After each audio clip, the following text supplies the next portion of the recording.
Hi, and welcome to the channel. Here we share stories that touch the soul. Enjoy listening. I've never been much of a Christmas person. Ever since Mom tried to force me into a reindeer sweater that doubled as a blanket for picnics, the holidays felt more like a trap than a celebration. Now, in my slightly over 60 years of life, I've become the architect of festive misery for everyone else. A millionaire who throws office parties the size of small towns. And this year, I promised myself my party would be flawless. Well, almost flawless. I stood in the grand hall of my estate, staring at the garlands glowing brighter than my old ambitions to become a jazz pianist, don't ask.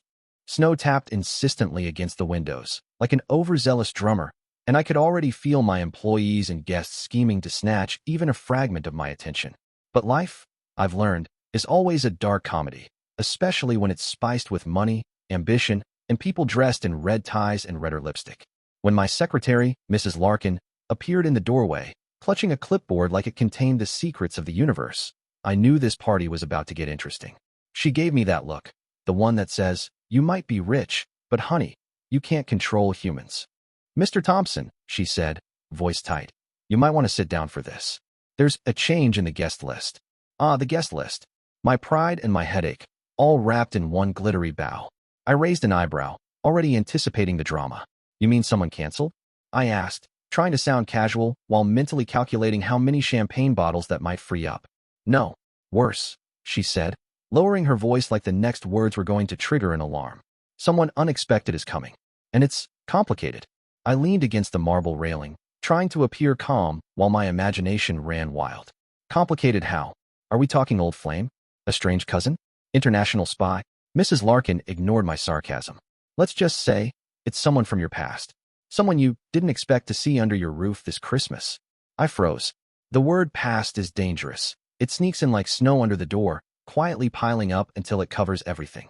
And suddenly, my perfectly decorated hall seemed a little smaller, the chandeliers a little lower. By 7, the first guests began arriving. They came in like a parade of carefully polished smiles and slightly too tight dresses, all pretending to be casual while secretly judging the size of my wine collection. I greeted them with my patented charm, a grin that says, "I'm rich, I'm busy, I'm untouchable." But then I saw her, standing by the fireplace, laughing with someone I barely recognized, was Veronica. My Veronica, my first love, my first mistake. She had this effortless way of looking like she belonged everywhere and nowhere at once. The kind of look that made you wonder why you ever thought you were over her. And there she was, in a red dress that made the Christmas lights jealous. For a moment, I considered turning around and pretending I wasn't home. But that's not me.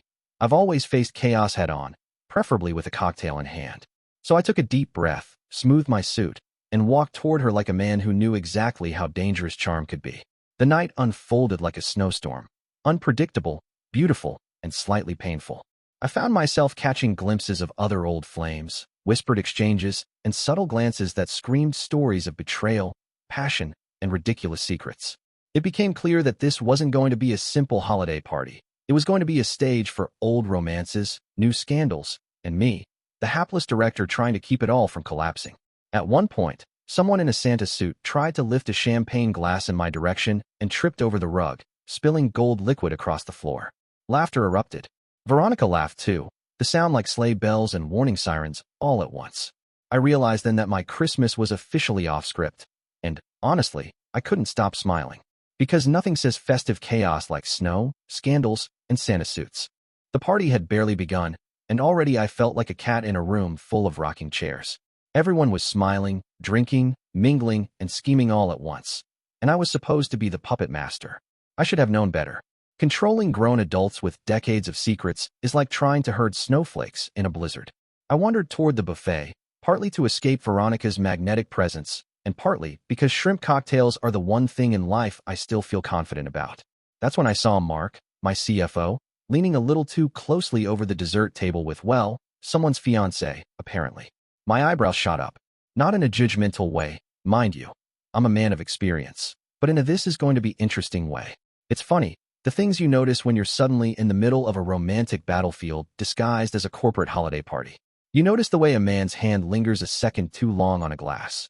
You notice the tilt of a head in conversation, the sparkle in the eye that doesn't belong to the person you think it does. And you notice, sometimes a bit too late, that your own heart has decided to file its own grievances. I sipped my champagne and tried to survey the room like a benevolent king, except instead of a crown, I had a Santa hat perched crookedly on my head. I looked ridiculous, and maybe that was the point. After all, Christmas isn't about dignity. It's about surviving your own chaos in sequin sweaters and fake snow. Veronica drifted past me again, laughing at something one of the junior associates had said. I followed her with my eyes, noting the way her hair caught the chandelier light, how effortlessly she carried herself. Then I noticed the third person in her little circle, a man I didn't recognize, looking way too comfortable near her. He had that smug grin, the kind of grin that belongs in movies right before a punchline or a scandal. It wasn't long before I realized the night was already splitting into little theatrical acts, each with its own drama. There was the intern who'd clearly flirted too hard with the marketing director, the head of HR discreetly scolding someone for, I don't even want to know what, and my old friend Lenny, pretending to be interested in the holiday decorations while secretly eavesdropping on conversations he had no business hearing. At one point, Mrs. Larkin sidled up to me, her expression the perfect mix of amusement and warning. "Sir," she said quietly, "you might want to check the other wing of the house." "What am I checking for?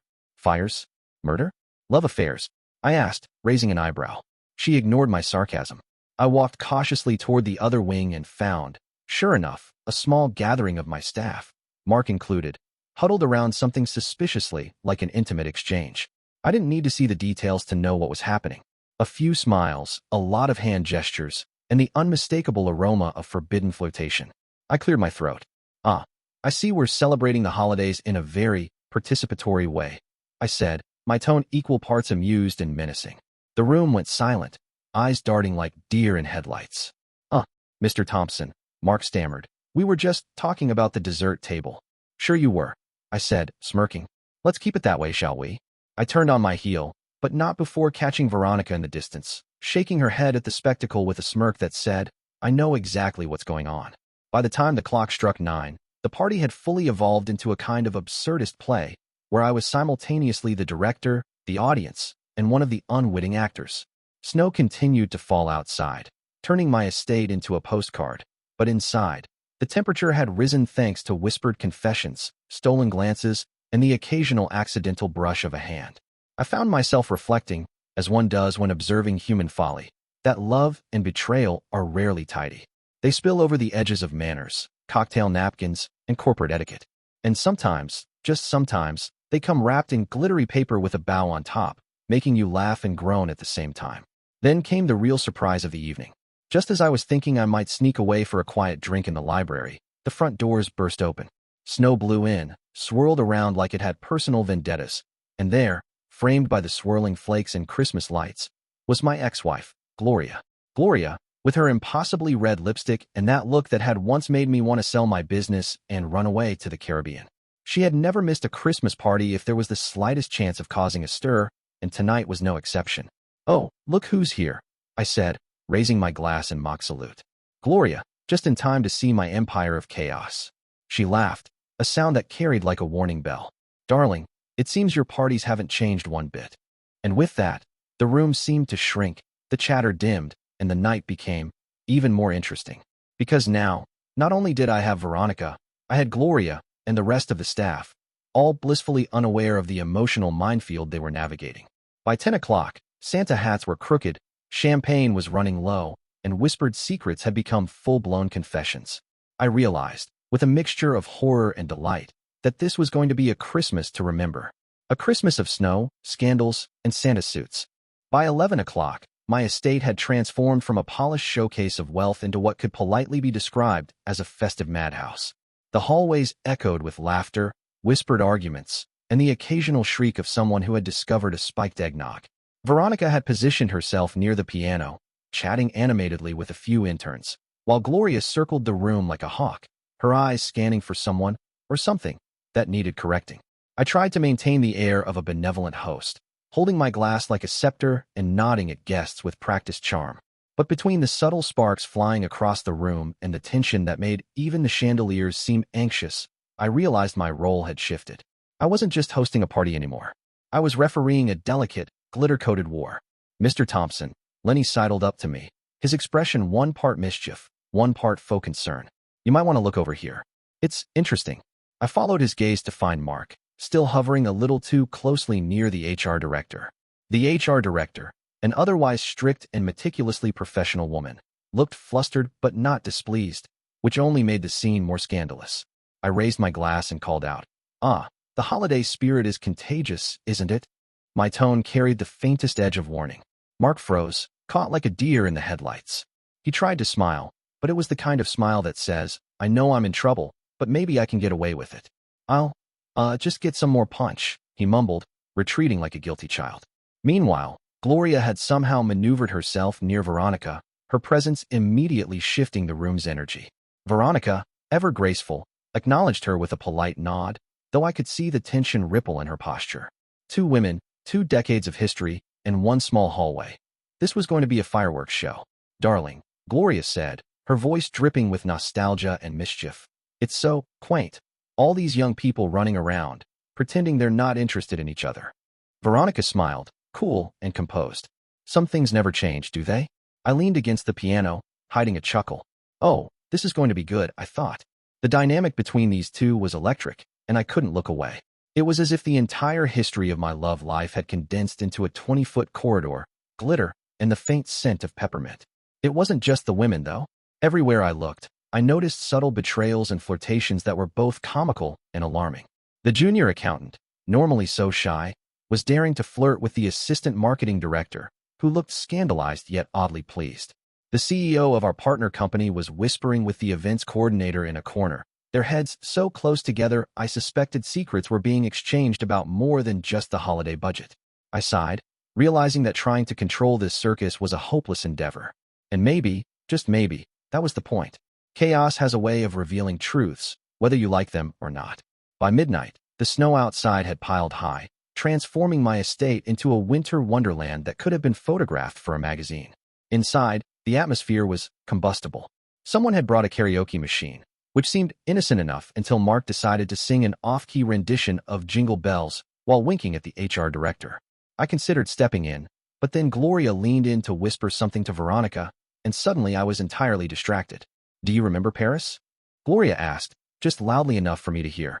Veronica's eyes flickered, and a small, almost imperceptible smirk crossed her lips. "Some things are hard to forget," she replied, and I felt a pang of both nostalgia and dread. Oh yes, Paris. That disastrous Christmas 12 years ago.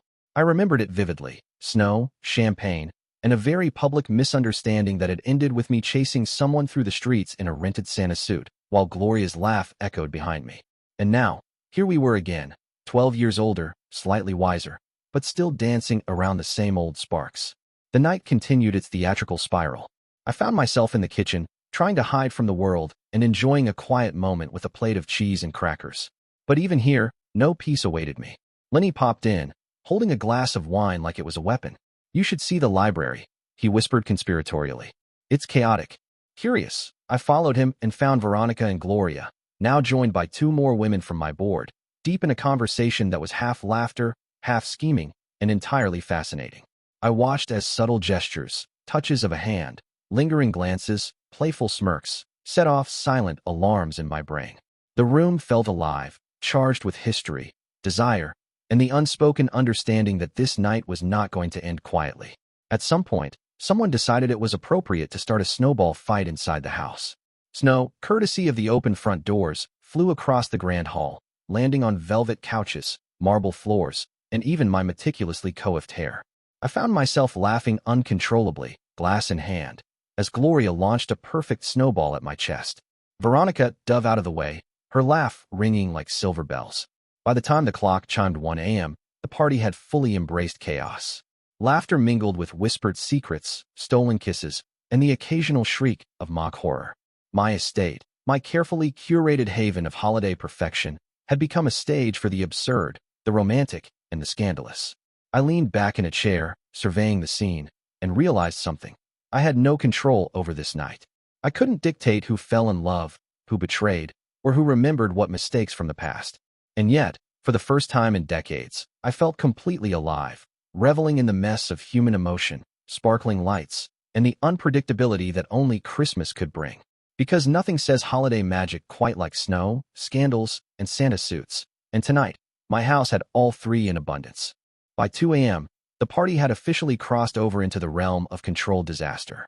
I'd lost track of who was paired with whom, and honestly, I was beginning to suspect that no one else had any idea either. Champagne flutes clinked like tiny bells of doom, and somewhere in the distance, a Christmas song was being sung with enthusiasm that bordered on criminal. I found myself wandering toward the library, seeking refuge. But of course, no corner in my house is ever truly safe. The library door swung open, and there they were. Veronica, Gloria, and 2 more women from the board, still in what appeared to be an intense debate about something involving my old ski trips, Parisian cafes, and an incident with mistletoe that I didn't entirely remember but had a bad feeling about. "Darling," Gloria said, her voice silk over steel. "It seems some things never change." Veronica's laugh was soft, but sharp enough to cut through the tension. "Some things, yes, but not everyone's as predictable as you think." I leaned against the doorframe, trying to look casual while my mind calculated potential disaster points. There were 4 women, 2 ex-wives, 1 current crush, and the rest of the staff mingling somewhere in the chaos. And I was supposed to what exactly? Keep everyone from killing each other? Or maybe just keep everyone from spilling something red on the white carpet? "You're just in time," Veronica said, noticing me. "We were discussing the strategic placement of mistletoe." "Ah, the mistletoe. The silent weapon of holiday tension." I nodded, as if I fully understood the stakes, which I did not. My ex-wife's eyes sparkled with the kind of amusement that makes you simultaneously nervous and eager. "It's a dangerous combination." Then Gloria stepped closer. "You know," she said, leaning in slightly, "I always wondered what it would be like to attend one of your infamous Christmas parties after, well, you know, after everything." "Yes," I said, raising my glass with mock gravity. "I'm sure it's everything you imagined. Chaotic, slightly scandalous, and absolutely unforgettable." She smirked. Unforgettable indeed. Before I could think about whether I should intervene, Veronica reached over, tapping Gloria's arm gently. "You've changed in some ways, but some things not so much." The words hung in the air, a mix of nostalgia, teasing, and an unspoken challenge. I realized I was now standing witness to a duel of wits and charm, one I was too amused and too terrified to interrupt.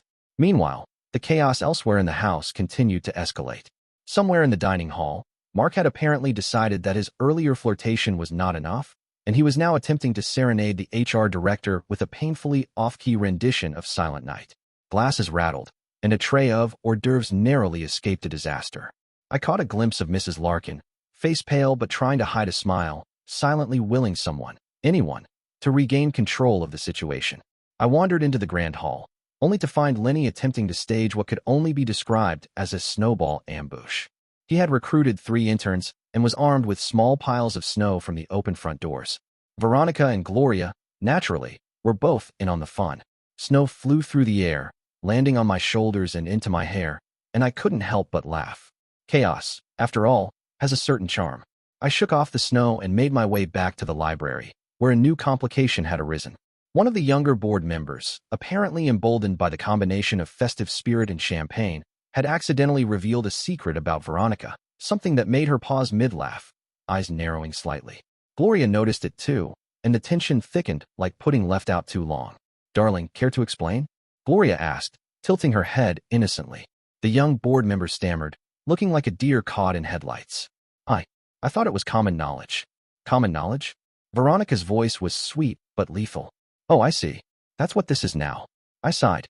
This is what happens when you mix alcohol, nostalgia, old flames, and holiday decorations that sparkle like tiny lies. And I was smack in the middle of it, trying not to get hit by flying snow or verbal daggers. By 3 a.m., it became clear that everyone was exhausted but unwilling to admit it. The staff had begun forming small alliances, whispering about who had been flirting with whom, who was secretly dating whom, and which romantic escapades should be officially reported in the company newsletter. I considered walking over to the buffet and just hiding behind the shrimp cocktails, but then someone launched a snowball directly at my chest. Gloria laughed.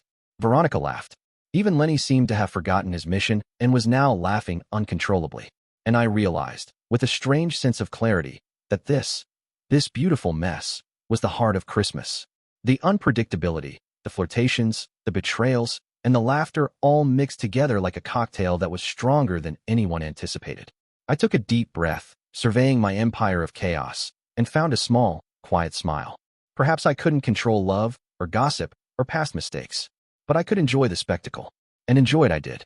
Because Christmas, with its snow, scandals, and Santa suits, is best experienced when you let go of control and embrace the absurdity. And I was finally ready to do just that. By 4 a.m., the house had officially surrendered to chaos.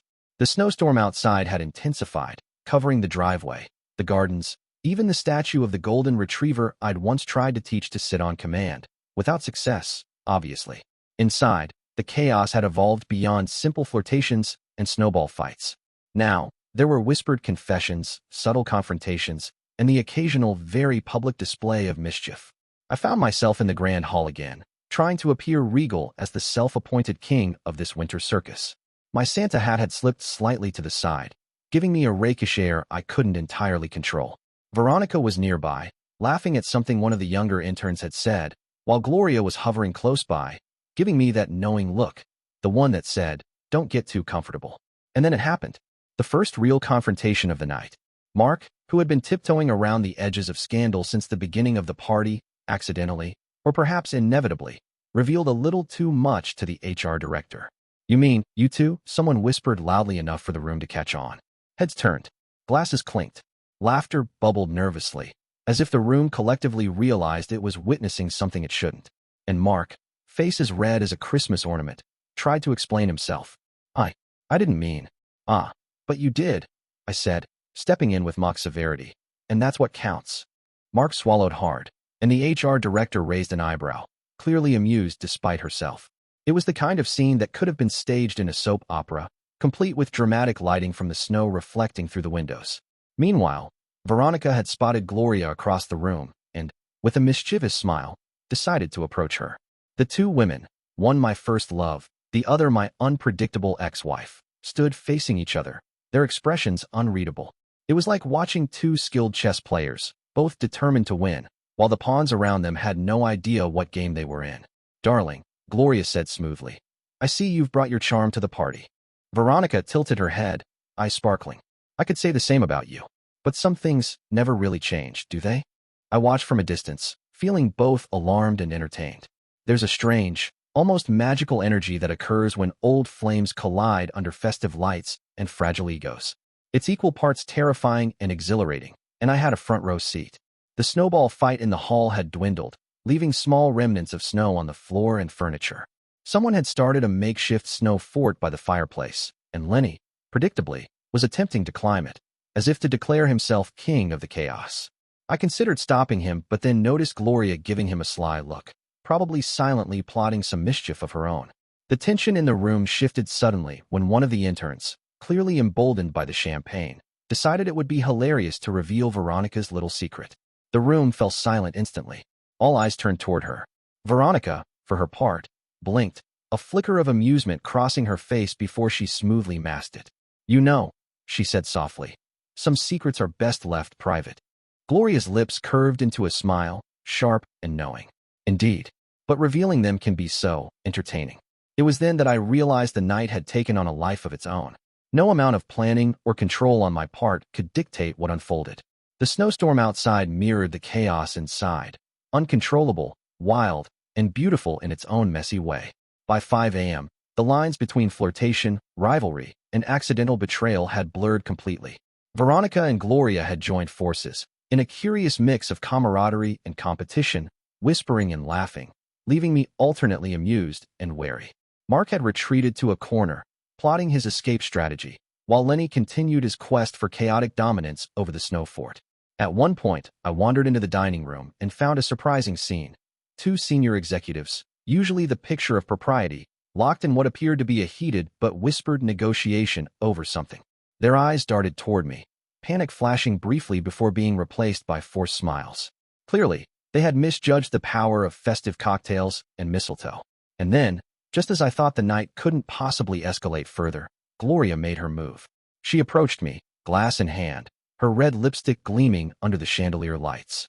"You know," she said, "I've always wondered how you'd handle chaos when it involved more than just numbers and spreadsheets." "Darling," I replied, raising my glass in mock salute, "I think I'm finally learning. It's intoxicating." She laughed softly, a sound that echoed like a bell through the hall. "Intoxicating, yes. Dangerous, perhaps. But you've always liked a little danger." Veronica appeared at my side moments later, her presence contrasting Gloria's with a calm, magnetic energy. "Some things," she said, her eyes locking onto mine, "are worth the risk." At that moment, I understood something crucial. This night was no longer about who was right or wrong, or even about control. It was about embracing the chaos, savoring the unexpected, and navigating the minefield of past mistakes and present desires with a glass of champagne in one hand and a crooked Santa hat in the other. By 6 a.m., the snow outside had ceased, leaving the world blanketed in quiet, reflective white. Inside, my estate hummed with the aftershocks of revelations, flirtations, and a few minor betrayals that, somehow, made everything feel alive. The guests were beginning to settle, exhausted but exhilarated, and I realized I had survived the night not by managing it, but by letting it unfold, unpredictable and dazzling. Snow, scandals, and Santa suits. The perfect Christmas trifecta. And as I sank into a chair, surveying the remnants of chaos around me, I knew that this was just the beginning. There were more confessions to come, more sparks to fly, and more laughter to echo through these halls. Because in my house, during my parties, the holidays are never just holidays, they're an experience. Wild, messy, and unforgettable. By 7 a.m., my estate had become a living organism fueled by coffee, chocolate, and sheer human chaos. The snow had stopped, leaving the world outside looking calm and deceptively innocent, but inside, the storm was far from over. Guests were sprawled across couches, chairs, and the occasional pile of decorative pillows, still riding the adrenaline of last night's flirtations, confessions, and minor disasters. I wandered through the great hall, surveying the scene with a mixture of pride and disbelief. Veronica was perched on the piano bench, laughing with one of the interns over something that, if overheard, could be a federal crime. Gloria leaned against the mantel, arms crossed, giving off an aura of regal judgment.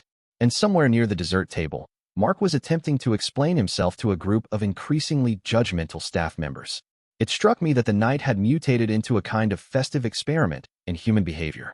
I wasn't just a host anymore. I was an observer of chaos, a curator of flirtation, and, occasionally, an unwitting participant in other people's secrets. The tipping point came when Lenny, naturally, decided it was time for a second snowball offensive. Armed with a bucket of snow from the back entrance, he launched an assault on anyone wearing red. Veronica, not one to be outdone, retaliated with a precision that made me question whether she had once been a competitive athlete. Gloria, meanwhile, laughed softly, clearly enjoying the spectacle without actually engaging. At least, not yet. "I hope you've stocked extra wine," Gloria said, finally addressing me directly, her smile sharp but playful. "It's going to be a long morning." "I did," I replied, feeling an odd mix of amusement and apprehension, though I suspect some of it won't survive the next hour. And survive it didn't. By 8 a.m., the chaos reached its peak.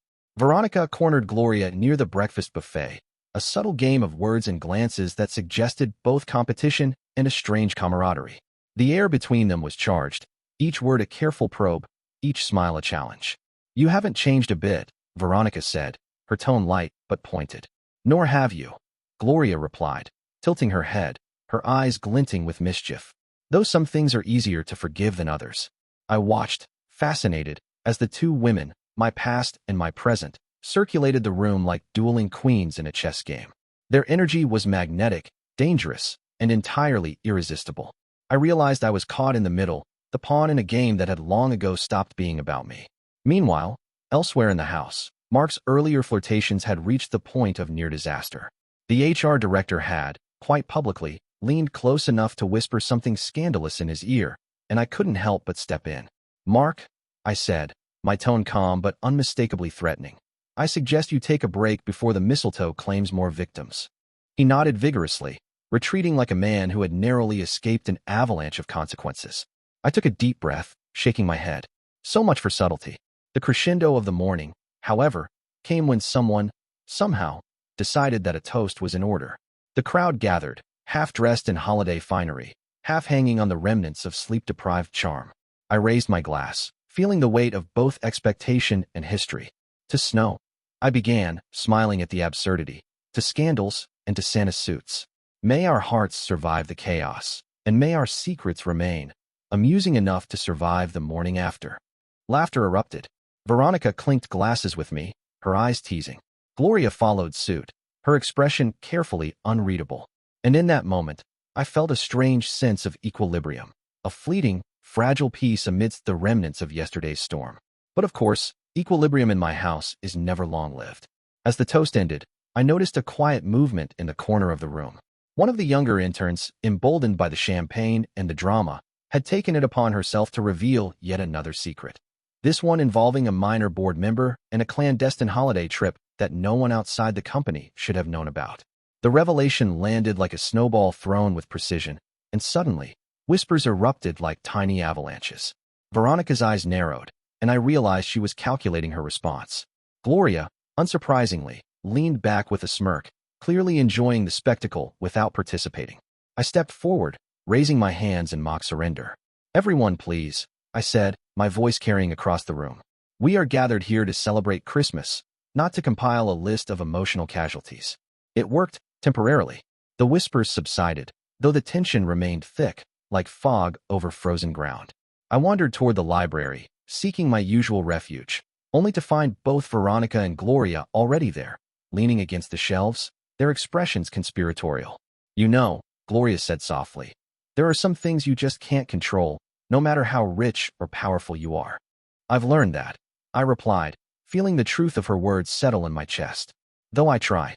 Veronica stepped closer, her voice low, almost teasing. "Sometimes the chaos is what makes it beautiful. Don't you think?" I smiled, realizing that this Christmas, my carefully orchestrated, ridiculously chaotic, scandal-ridden Christmas, had reached a level of absurd perfection I couldn't have scripted. The room was a whirlwind of snow, scandal, laughter, and tension, each element feeding off the others like a symphony of delightful disaster. By 9 a.m., the snow outside had begun to melt slightly, revealing the world beneath, pristine and untouched, in stark contrast to the chaos within. Inside, my guests were exhausted but exhilarated, laughter still echoing in the hallways, secrets lingering like perfume in the air. And I, the unlikely conductor of this festive madness, sat back in my chair, raising my glass once more. The night had been unpredictable, messy, and unforgettable. It had tested old relationships, forged new alliances, and reminded me that Christmas, with all its snow, scandals, and Santa suits, is best experienced with an open heart, and maybe a little bit of cynicism. Because in the end, the holidays aren't about control or perfection. They're about surviving the chaos, laughing at the absurdity, and watching the people you care about navigate the delicate dance of love, betrayal, and holiday cheer. And this Christmas, I had front-row seats to the most spectacular performance of my life. By 10 a.m., the house was a battlefield of emotions disguised as holiday cheer. The snow outside had started to glisten under the morning sun, but inside, my estate was a war zone of unspoken words, half-smiles, and lingering glances. Cups of coffee and remnants of champagne cluttered every surface, while the scent of cinnamon and roasted almonds competed with the faint aroma of yesterday's chaos. I found myself in the library, once again drawn to the magnetic pull of Veronica and Gloria. The two women had taken positions on opposite sides of the room, arms crossed, eyes locked in a silent duel. I could feel the tension vibrating in the air, and I knew it was only a matter of time before someone said something, and sparks flew. Veronica broke the silence first, her voice calm, but with a sharp edge. "You've always had a way of making things interesting." Gloria smirked, a dangerous glint in her eye. "Interesting? That's one word for it. Chaotic, scandalous, unpredictable. Those might be more accurate." I leaned against the doorframe, raising my eyebrows. "I prefer unforgettable," I said, trying to inject humor into the moment. But neither woman smiled. Instead, they exchanged a glance that said, "We're not done yet." The tension was broken, not by me, but by Lenny, who somehow managed to drag a pile of snow into the hallway, tossing it toward anyone wearing red. Veronica dove to the side, laughing, while Gloria's perfectly styled hair bore the brunt of a flying snowball. I shook my head, smiling despite myself. Of course. Then came the first real confession of the morning. Mark, the hapless CFO, approached me cautiously, holding his coffee like it was a shield. "Sir, I need to apologize. I may have misrepresented things last night." "Misrepresented?" I asked, feigning innocence while mentally preparing for the worst. "Yes," he admitted, voice trembling. "I might have overstepped, and I think the HR director might know more than she should." I sighed. "Mark, Christmas is not about restraint. It's about surviving chaos with dignity. You, my friend, have failed at the first part but excelled at the second." Meanwhile, the duel in the library escalated. Veronica took a step closer to Gloria, voice dropping to a whisper that carried more weight than either of them realized. "Some things you can't undo," she said, "but some things you can choose to forgive." Gloria's lips curved, a slow smile that was both amused and calculating. "And some things," she replied, "are best left unsettled until the very last moment." I realized, with a mixture of awe and mild terror, that I was witnessing a chess match in human form, and I was the unwitting king piece caught in the middle. Every glance, every word, every subtle gesture was loaded with meaning, history, and a little danger. The crescendo of chaos came when the breakfast buffet, long since abandoned as a mere source of sustenance, became the stage for a minor scandal. One of the younger interns, emboldened by caffeine and mischief, accidentally revealed a secret about a senior board member's clandestine holiday trip. Gasps echoed through the room, and I felt the familiar thrill of absolute lack of control. Veronica's eyes flicked toward me, a mixture of amusement and exasperation. Gloria, predictably, leaned back with a self-satisfied smirk. And I, standing in the eye of the storm, realized something important. This was exactly the kind of Christmas I had always feared and secretly hoped for. By 11, the tension had reached its peak. The library was now occupied by 3 generations of unresolved history: my ex-wife, my first love, and me, the hapless mediator. The air was thick with unspoken words, the faint scent of peppermint, and the occasional rogue snowball. "I never expected to see you here," Gloria said suddenly, her voice soft but carrying enough authority to command attention. "And yet, here I am," Veronica replied, her tone equally measured. "Some things follow us, no matter how far we run." I stepped forward, attempting to mediate without appearing desperate. Ladies, let's not forget why we're here. Christmas is about chaos, laughter, and possibly a little forgiveness." Both women glanced at me, expressions unreadable. Then, unexpectedly, Veronica reached out and lightly touched Gloria's arm. "Maybe some forgiveness is overdue," she said. Gloria's eyes softened for a moment, and then she laughed, a sound that could cut tension like a knife or melt it entirely. "Perhaps," she said, "but only if the chaos remains entertaining." I exhaled, allowing myself a small chuckle.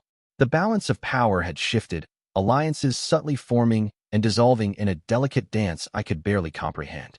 And in the corner, Lenny had somehow found a leftover snowball and was quietly plotting the next wave of mischief. The morning stretched on, filled with confessions, laughter, and the occasional spark of mischief.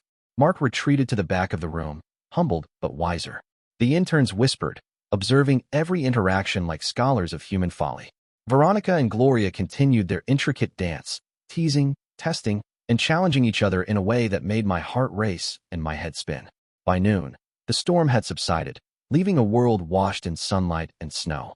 Inside, my estate was a testament to the night's chaos. Chairs askew, glasses half full, and a lingering atmosphere of mischief and unresolved tension. I surveyed the scene with a sense of triumph. Because this mixture of love, betrayal, humor, and human unpredictability was the essence of Christmas in my house. Snow, scandals, and Santa suits were not just decorations. They were catalysts for revelation, connection, and the occasional carefully orchestrated disaster. I sank into a chair, sipping my coffee, watching the interplay of old flames, new sparks, and mischievous plots unfold. And I realized, with a smile, that the climax of the party had arrived, not with a bang, but with the perfect combination of laughter, tension, and unexpected honesty. This was a Christmas to remember. By 1 in the afternoon, the party had entered its final act. The snow outside had melted into glistening puddles that reflected the pale winter sun, but inside, my estate still hummed with the energy of last night's chaos. Chairs were askew, glasses half full, and the faint scent of peppermint lingered like an invisible party guest. Guests were scattered throughout the house, some laughing, some whispering conspiratorially, and a few trying, vainly, to clean up the evidence of festive mayhem. I found myself in the grand hall, surveying the aftermath with a mixture of pride and disbelief. Veronica was sitting on the piano bench, her legs swinging lazily as she spoke quietly to one of the interns. Gloria leaned against the mantel, arms crossed, observing everything with a calculated calm. And Lenny, naturally, had found a stray snowball from last night and was plotting some quiet mischief behind a column. It was then that I realized something crucial. The chaos had done its work. Hearts had been tested, secrets revealed, and the delicate fabric of old grudges had been stretched, frayed, and, in some cases, mended. The beauty of human unpredictability was on full display, and I had front row seats. Veronica stood and approached me, a mischievous smile playing on her lips. "Well," she said softly, "I think we've survived your Christmas circus." I chuckled, tipping my Santa hat at her. "Survived? My dear, we've thrived." Gloria stepped closer, her voice carrying that familiar mix of nostalgia and challenge. "Thrived, yes, but it's not over yet. Some things need proper closure." I raised an eyebrow. "Closure, huh? Are we talking about forgiveness, confessions, or just another snowball fight?" She smirked. "All of the above. And maybe a little chaos for good measure." By mid-afternoon, the final acts began to unfold. Mark, who had spent the night tiptoeing around scandal, approached me with a nervous smile. "Sir, I'd like to apologize. For everything. And maybe start fresh." I patted his shoulder. "Mark, Christmas is about second chances. But next time, try not to include the HR director in your romantic experiments." Meanwhile, Veronica and Gloria had drifted to the balcony overlooking the snowy gardens. I followed at a safe distance, curious and slightly anxious. The two women spoke quietly, their voices carrying a tone that was equal parts reconciliation and playful rivalry. "I suppose," Veronica said, "we've both changed. But some sparks never really die." Gloria laughed softly, a sound that reminded me of the past, of Paris, and of countless holiday nights filled with mischief. True, but some sparks can be redirected. And sometimes, the chaos makes it clearer what matters. I leaned against the railing behind them, trying not to look too interested while still absorbing every word. The tension between them had shifted from competitive to something almost collaborative. Somehow, amidst the snow, scandals, and Santa suits, they had found common ground. Back inside, the younger staff had started to help clean up, laughing over spilled drinks and toppled decorations. Lenny finally surrendered his snowball, exhausted but triumphant in spirit. The house was quieting, but the energy lingered, a reminder of the night's extraordinary events. I found a chair in the corner and sank into it, watching as the final reconciliations unfolded. Veronica returned to the piano, lightly playing a few notes that filled the room with a sense of calm. Gloria approached me, her expression softened. "You've outdone yourself," she said, handing me a cup of coffee. "This Christmas, it's unforgettable." I smiled, taking the cup. "That's the plan. Chaos, laughter, and maybe a little love on the side." She raised an eyebrow, amused. "You never do anything small, do you?" "No," I admitted. But then, Christmas isn't meant to be small.